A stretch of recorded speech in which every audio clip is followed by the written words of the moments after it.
Assalamualaikum warahmatullahi wabarakatuh. Apa kabar teman-teman semuanya? Semoga kita selalu dalam lindungan Allah Subhanahu wa taala dan selalu diberikan kesehatan. Dalam video ini, kami dari kelompok 3 akan membahas materi mengenai pembangunan kawasan industri yang berwawasan lingkungan. Pengertian atau batasan dari pembangunan industri berwawasan lingkungan berinduk dari batasan atau pengertian dari pembangunan yang berkelanjutan, atau dalam bahasa lain, Sustainable Development, yang oleh the World Commission on Environment and Development sering dirumuskan sebagai proses pembangunan yang dapat memenuhi kebutuhan generasi masa sekarang tanpa mengesampingkan atau mengorbankan kemampuan generasi-generasi mendatang dalam memenuhi kebutuhannya. Kriteria pembangunan industri harus memenuhi kriteria, yaitu yang pertama, dapat melindungi biosfer.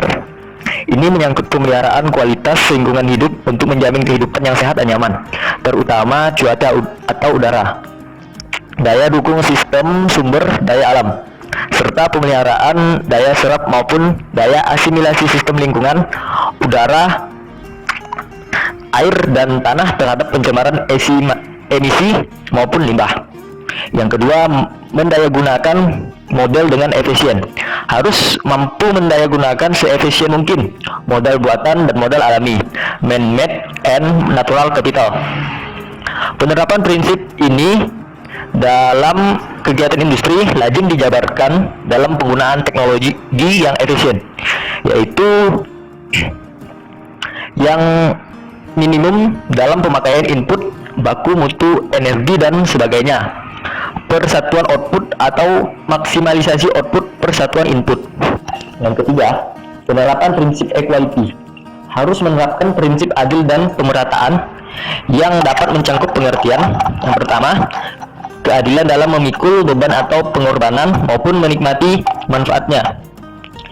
Kedua, keadilan dalam menikmati kesejahteraan dari hasil pembangunan antara negara-negara industri maju yang telah mengambil manfaat dari eksploitasi sumber alam di bumi dan telah banyak membebani lingkungan biosfer dibandingkan dengan negara-negara berkembang. Yang ketiga, keadilan antara generasi umat manusia dan makhluk hidup lainnya dalam memanfaatkan sumber daya alam.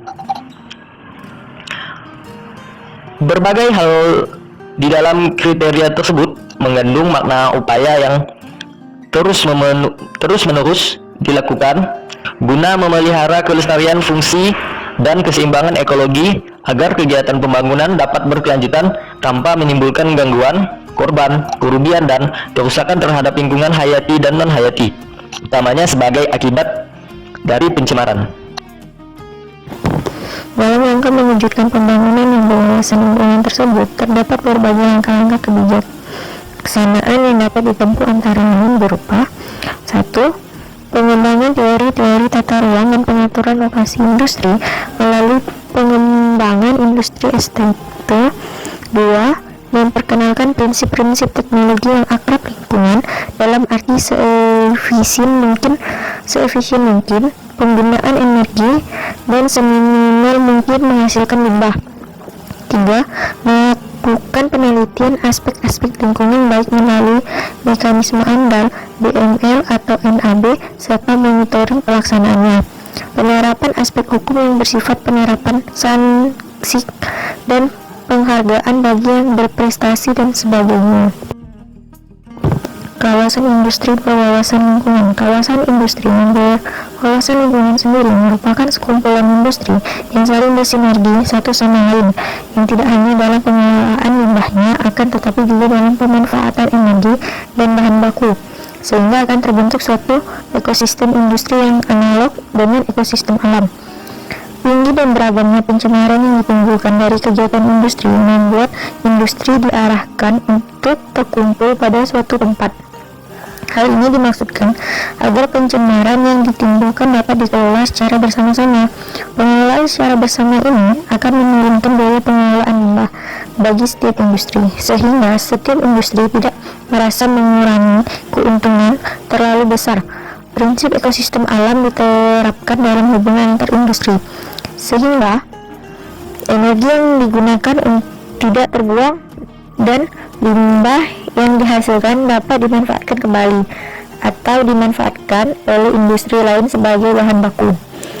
Pertimbangan keberlangsungan sudah diterapkan mulai dari perencanaan desain kawasan industri. Konstruksi yang dikembangkan diarahkan pada penggunaan konsep konstruksi yang ramah lingkungan. Prinsip pembangunan di sini ada 7 faktor utama yang harus kita perhatikan. Pertama itu adalah harus terintegrasi dengan sistem alam. Kedua, memperhatikan arus energi yang terjadi. Ketiga, perencanaan yang tepat mengenai aliran material dan manajemen sampah dalam kawasan. Selanjutnya, keempat, penggunaan air sehemat mungkin dengan memanfaatkan air dengan multifungsi. Kelima, terdapat sekumpulan pelayanan, manajemen, dan jasa pendukung yang dapat mendukung manajemen industri sehingga dapat berorientasi ke depan. Selanjutnya, keenam, dimulai dengan desain dan konstruksi yang berkelanjutan agar tidak berpengaruh pada lingkungan sekitar. Harus memperhatikan persyaratan lokasi yang akan dijadikan industri. Selanjutnya, ketujuh, berintegrasi dengan masyarakat sekitar. Setidaknya tidak mengecewakan masyarakat atau tidak berdampak pada masyarakat apa yang akan dibangun, atau industri itu dapat menyerap tenaga kerja seperti itu. Selanjutnya, strategi. Dalam strategi untuk mengimplementasikan konsep industri berwawasan lingkungan ada 4 elemen utama, yaitu pertama, optimisasi penggunaan sumber daya. Maksudnya di sini adalah pemanfaatan produk samping dan limbah menjadi bahan baku bagi komponen sistem industri lainnya. Konsep ini menghasilkan suatu konsep kawasan ekologi industri terpadu. Jadi industri yang lainnya dapat mengambil bahan mentah dari kita atau bahan setengah tadi dari kita, dari industri kita seperti itu, atau yang sudah terbuang dan terpakai, industri yang lainnya dapat mengambilnya dan dapat memanfaatkannya seperti itu. Industri bekerja sama untuk mengoptimisasi penggunaan sumber daya yang ada sehingga limbah industri yang dihasilkan bisa diminimalisir atau dapat dikurangi begitu. Jadi tidak terbuang percuma-cuma. Selanjutnya, 2, siklus material yang tertutup dan minimalis emisi. Siklus material yang tertutup dapat memberikan keuntungan di masing-masing industri yang dia terlibat untuk energi yang jauh lebih kecil karena dibantu oleh pasokan dari energi alternatif yang bersumber dari limbah industri lainnya. Dengan demikian, dampak lingkungan yang dihasilkan bisa diminimalisir seperti itu. Selanjutnya, ketiga, proses dematerialisasi. Proses dematerialisasi relatif menjelaskan bahwa suatu proses produksi dan jasa diusahakan dapat menghasilkan produk dan jasa yang besar-besarnya dari penggunaan bahan baku yang ada, walaupun bahan bakunya mungkin sedikit atau tidak terlalu banyak. Proses dematerialisasi absolut menganggap bahwa dalam proses produksi harus meminimalkan penggunaan bahan baku. Seperti itu. Selanjutnya, keempat, simbiosis. Simbiosis kita telah berbicara masalah keuntungan. Simbiosis industri merupakan suatu bentuk kerjasama di antara industri-industri yang berbeda. Seperti ini tadi ya, optimisasi penggunaan sumber daya. Kan di sini industri-industri yang lainnya dapat memanfaatkan produk atau bahan setengah jadi yang telah kita bikin tadi. Bentuk kerjasama ini dapat meningkatkan keuntungan masing-masing industri dan pada akhirnya berdampak positif pada lingkungan. Dalam proses simbiosis ini, limbah suatu industri dapat diolah menjadi bahan baku industri lainnya. Program yang berkaitan dengan pengembangan industri berwawasan lingkungan melalui yang pertama, Eco Industrial Park Estate atau EIP atau EIE, yang mana kawasan industri yang dikembangkan dan dikelola untuk mencapai manfaat lingkungan, ekonomi, dan sosial sebanyak mungkin, dan juga manfaat bisnis virtual. Eco Industrial Park, industri-industri di suatu daerah yang tidak harus berada dalam satu kawasan, namun terhubung melalui pertukaran limbah dan kerjasama pada tingkatan yang berbeda. Yang kedua adalah By-Product Exchange atau BPX, yaitu sekelompok perusahaan yang saling mempertukarkan dan menggunakan produk samping seperti energi, air, dan bahan daripada membuangnya sebagai limbah.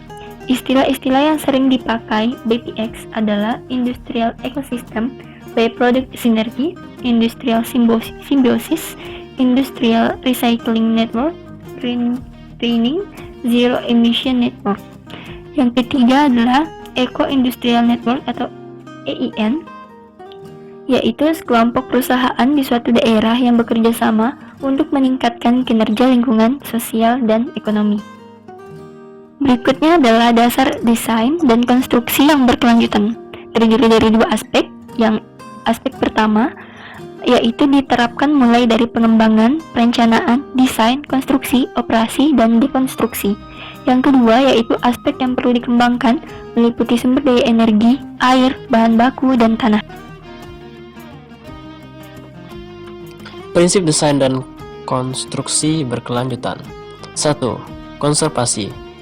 Merancang efisiensi energi untuk desain bangunan, sistem pemanasan, ventilasi, air conditioning, dan penerangan, menggunakan penerangan sinar matahari pada siang hari. Yang kedua, pakai ulang. Memaksimalkan pemakaian ulang sumber daya, mengembangkan wilayah yang sudah ada daripada membuka lahan baru, menggunakan kembali bahan-bahan, produk-produk bangunan, dan melakukan pengelolaan air sehingga dapat dipakai ulang. Yang tiga, dapat diperbarui atau didaur ulang. Menggunakan sumber daya alam yang dapat diperbarui atau didaur ulang, menggunakan bahan-bahan bangunan yang mengandung bahan yang dapat didaur ulang, dan menggunakan kayu-kayu dari hutan berkelanjutan. Yang keempat, yaitu perlindungan alam. Meminimalisasi kerusakan lingkungan pada saat persiapan dan pembangunan, dan memilih bahan-bahan yang mempunyai dampak lingkungan rendah pada saat pengambilan dan pemrosesan. Yang kelima, tidak beracun. Menciptakan lingkungan yang sehat, bebas dari bahan-bahan beracun, dapat dengan memilih material dan peralatan yang tidak beracun dan menyediakan udara segar bagi semua penghuni. Yang keenam, perpaduan. Memadukan desain bangunan dan infrastruktur ke dalam lingkungan alam dan manusia.